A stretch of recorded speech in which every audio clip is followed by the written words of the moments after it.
안녕하세요, 여러분. 전찬일 이덕일의 종이무진 영화 역사를 탐하다. 동학 이야기를 두 번에 걸쳐서 펼쳤는데 이제 세 번째 이야기를 하도록 하겠습니다. 이덕일 수장 나오셨습니다. 안녕하세요. 그 동학 이야기 하면서 예. 그 전과는 좀 다른 뭐 감회나 이런 게 있지 않나요? 워낙 동학에 대한 관심도 크시고 전문성도 커서. 영화를 네. 보면서 네. 이제 수훈 최재우 선생, 뭐 최시영 선생, 네네. 그리고 동학에 참여한 사람들에 대한 이야기를 영상으로 보니까 네. 이제 좀 활자로 보는 것하고는 확실히 좀 다른 생동감을 느꼈죠. 네. 영화에 대한 이제 만족감, 뭐 호불호를 떠나서 영상을 통해서 그 역사적 사실을 이렇게 짚어보는 거는 또 남다른 재미가 있을 것 같고요.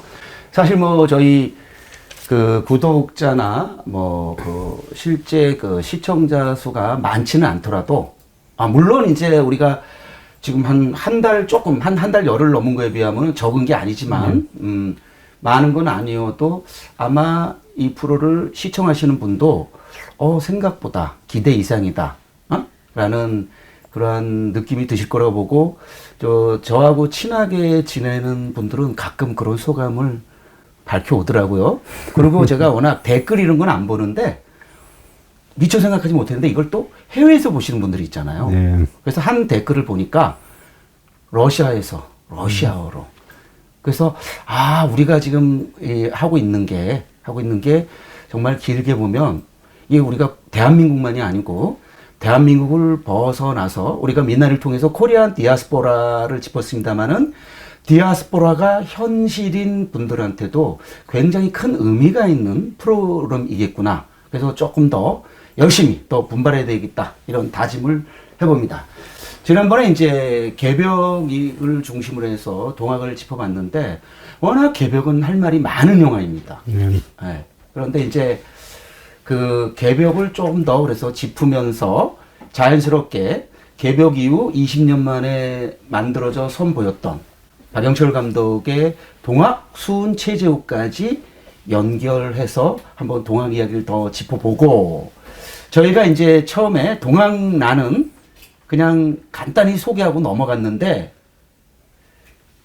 우리 이 스텝 중에 한 친구가 영상 자료를 찾아가서 직접 그 동학난의 시나리오의 한 30%를 복사해서 보내줬습니다. 네.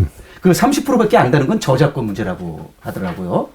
그래요? 그래서 우리가 또 영상을 곁들이면 더 좋지만 영상이 없더라도 그 텍스트를 보면서 한번 또 동학 이야기를 짚는 것 의미 있지 않을까 싶어서 한 번 더 그 동학난 그의 시나리오를 가지고 한번 다시 한 번 더 짚는 그런 시간을 갖도록 할 생각입니다. 그리고 그 동학난은 최시영, 뭐 최재우 이렇게 실존했던 인물을 다루는 거는 아니지만 그 극적인 그 맥락에서 볼 때 아주 민중적인 시각이 잘 배워서 굉장히 흥미진진한 텍스트더라고요.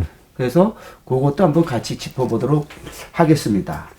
사실 개벽이라는 영화는요, 아까 말씀드렸듯이 워낙 동학과 연관해서 중요한 그 대목이 많은데, 제가 뭐 지난번에 이렇게 이렇게 간단히 언급은 했습니다만은, 가령 이제 뭐 경경대전이나 용담유서나 이런 거를 그 최재우 사후 이제 최시영을 중심으로 해서 발간하는 그런 시퀀스도 나오고, 또 그 마당에서 이제 입도식하는 거, 청교도들 입도식하는 그런, 그리고 또 검교라는 이런 시퀀스도 있고, 또 신분차별을 지지하는 그 동학도 중에 사대부들, 사대부 동학도들이 어떤 최시영이나 최재우의 가르침과 어긋나는 그런 한계를 보이는 그런 대목도 있습니다.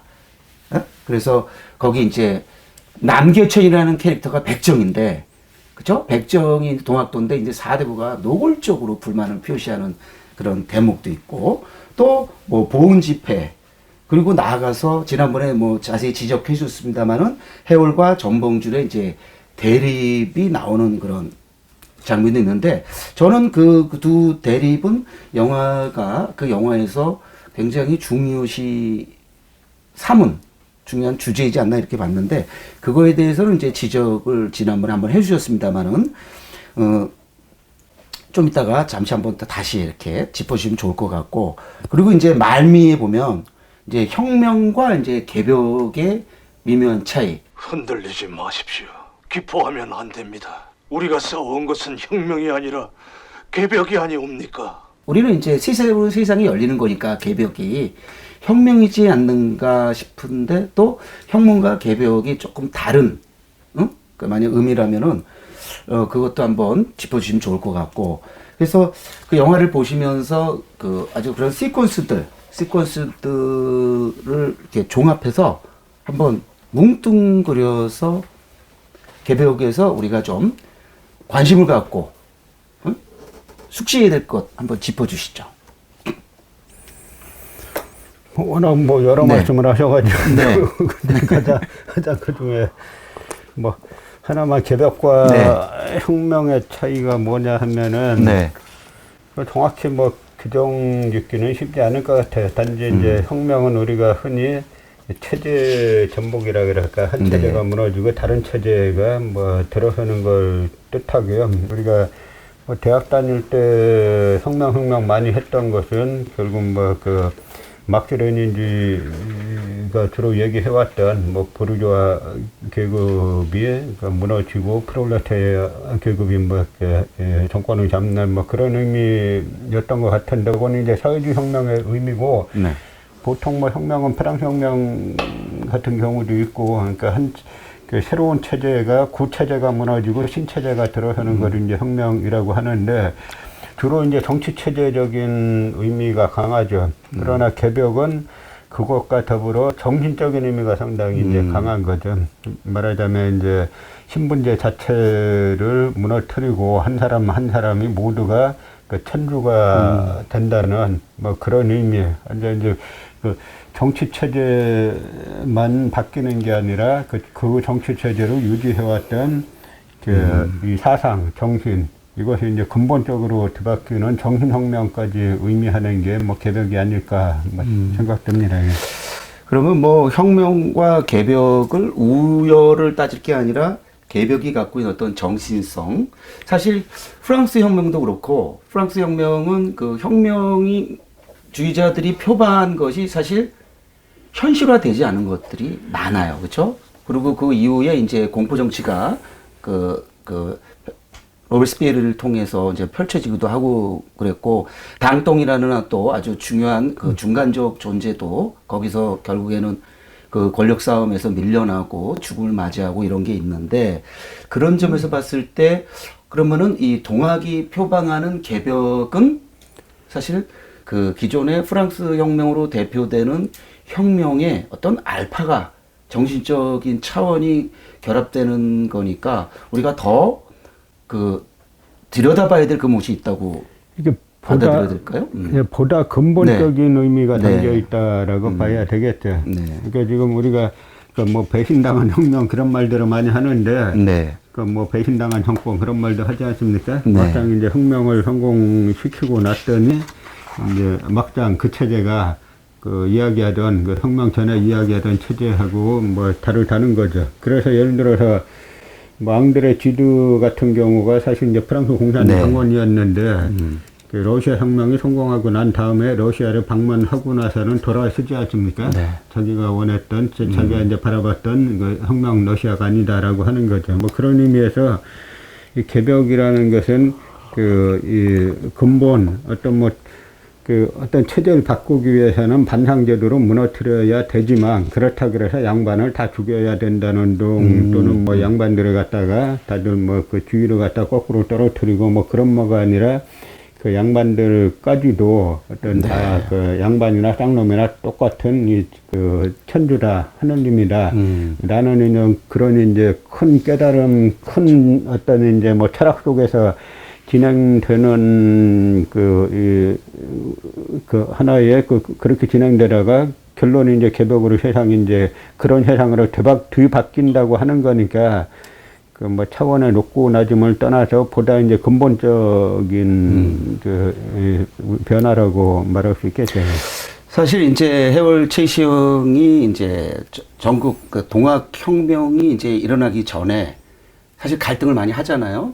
그래서 이 어떤 그 혁명적인 길로 가는 것에 대한 경계심, 우려를 갖고 있으면서 계속 그 좀 반대 입장을 표명하다가 결국에는 그 1894년에 이제 그 들고 일어나는 기포를 승인하면서 혁명이 아닌 개벽이라는 그 말을 하는 것이 그러니까 혁명은 꼭 그런 거는 아니지만 그 많은 경우 폭력적인 수단이 동원되면서 폭력이 좀 정당화되기도 하는데 그 기본적으로 어떤 폭력에 대한 폭력적 방법론에 대한 어떤 거부감, 반대 이런 것을 그런 식으로 간접적으로 표명한 걸로 이해도 되겠죠? 뭐, 어차피 혁명은 네. 뭐 폭력을 후반하지 않고 체제가 바뀔 그렇죠. 수는 없으니까 네네. 뭐 폭력 자체를 뭐 거부한다거나 반대하는 건 아닌데 결국은 이제 그 폭력이 정당화되기 위해서는 결국은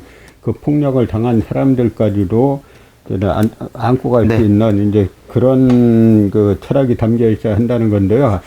조금 아까 말씀하신 것 중에 그 양반과 백정 사이에 네네. 신분 동학 내에서도 신분 차별 이런 그렇죠. 게 있지 않습니까? 근데 그 해월 최시영 선생 뭐 남기신 글들을 보면은 그런 글이 있어요.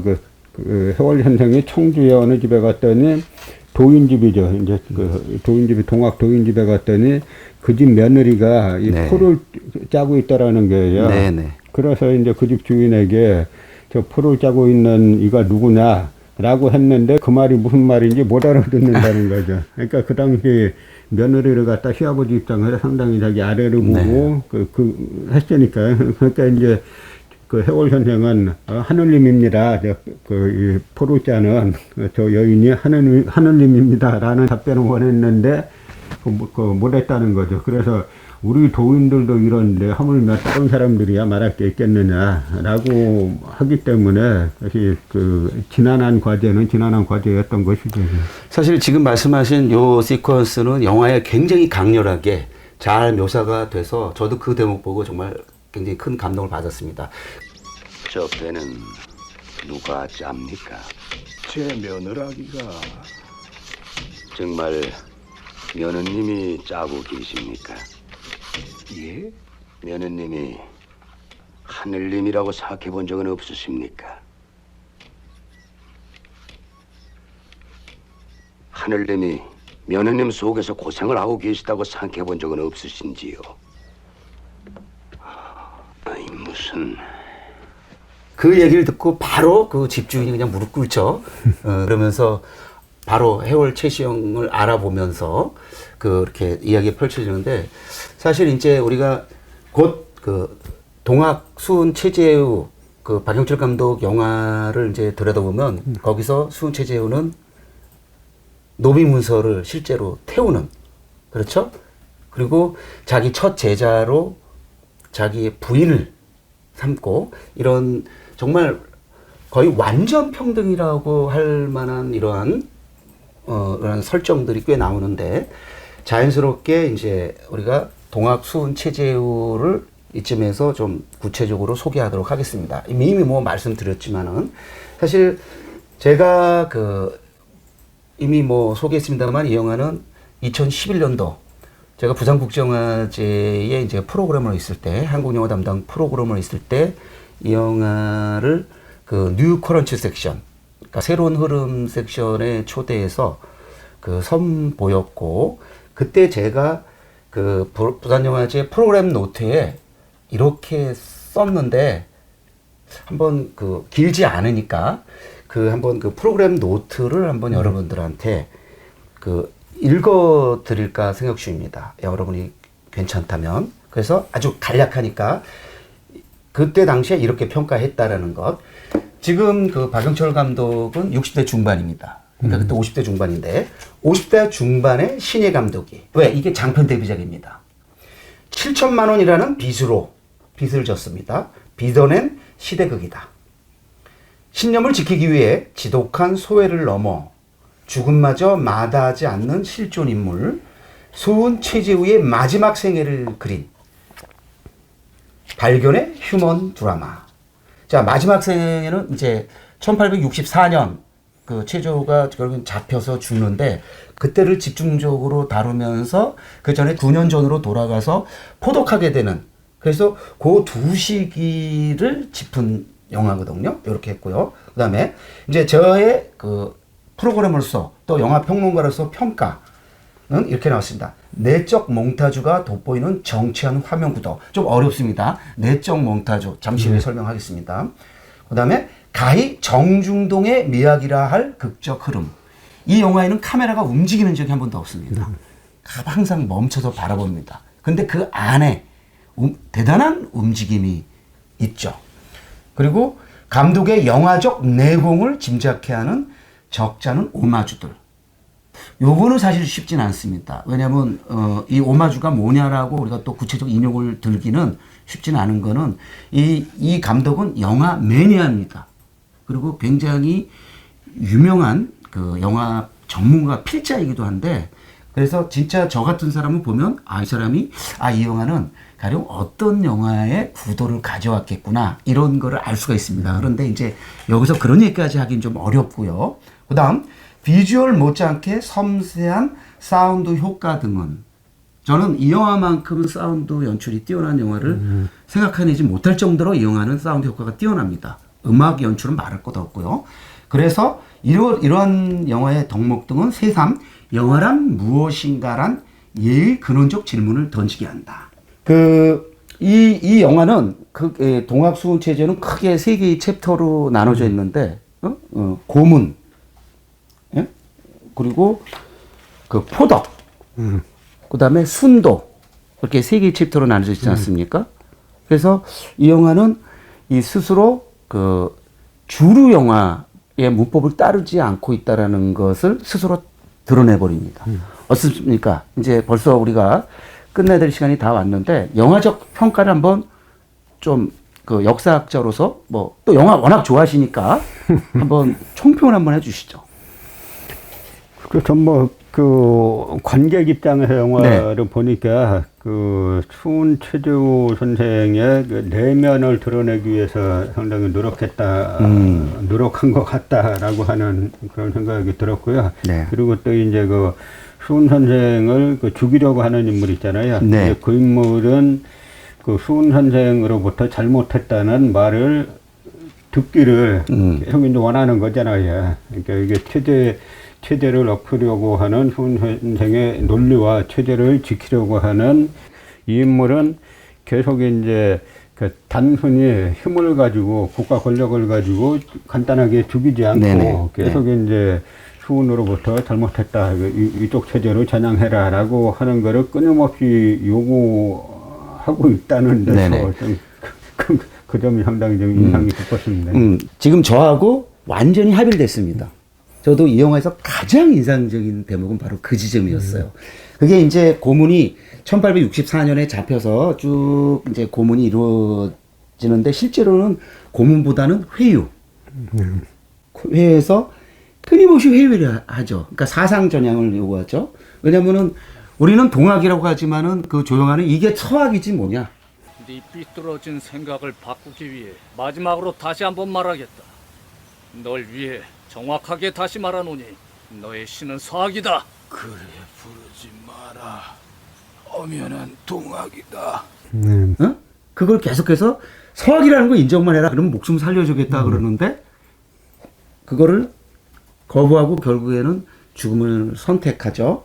이 영화의 이 대목 때문에 이 영화가 동주하고 연결이 됐습니다. 이준익 감독의 동주. 실제로 이준익 감독의 동주도 그 한마디만, 그쵸? 그 형사가 끊임없이 회의하려고 하잖아요. 私は証明できません。 근데 놀라운 거는 20대 말에 30도 안 된 윤동주는 끝내 회유에 넘어가지 않고 죽음을 선택하는데, 하늘을 우러러 한 점 부끄러움이 없기를. 높이 나르고 멀리 뛰어라.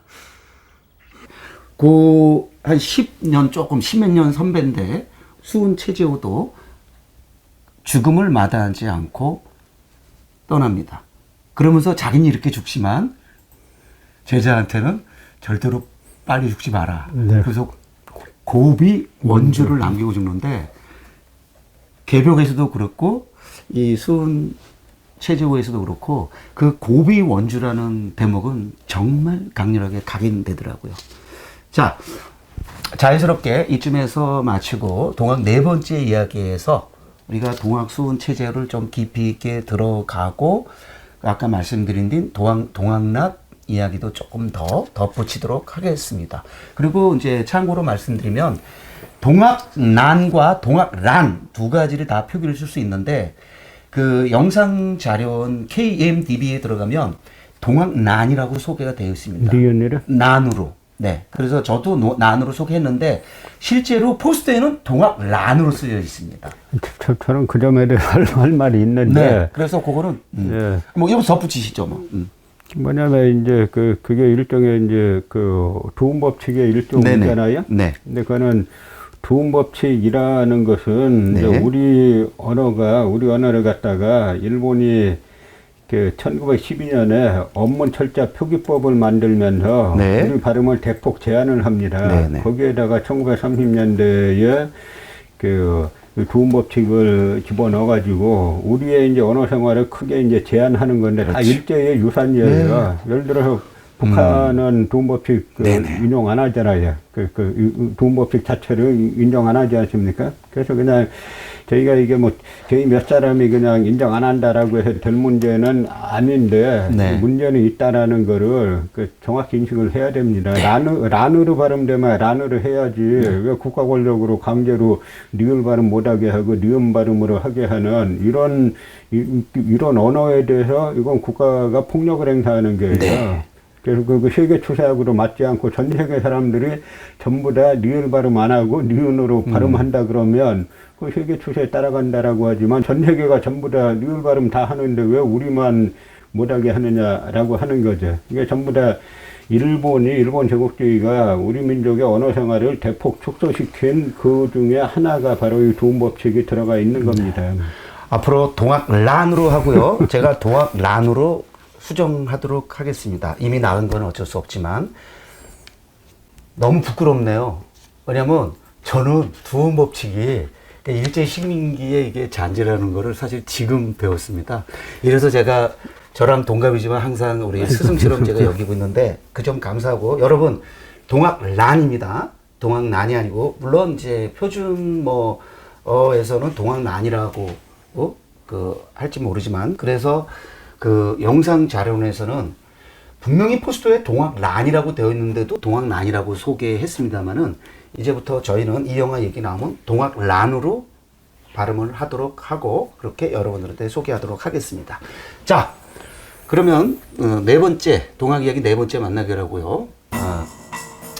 종횡무진 영화 역사를 탐하다 동학 세 번째 이야기 이것으로 마치겠습니다. 고맙습니다. 인사하시죠.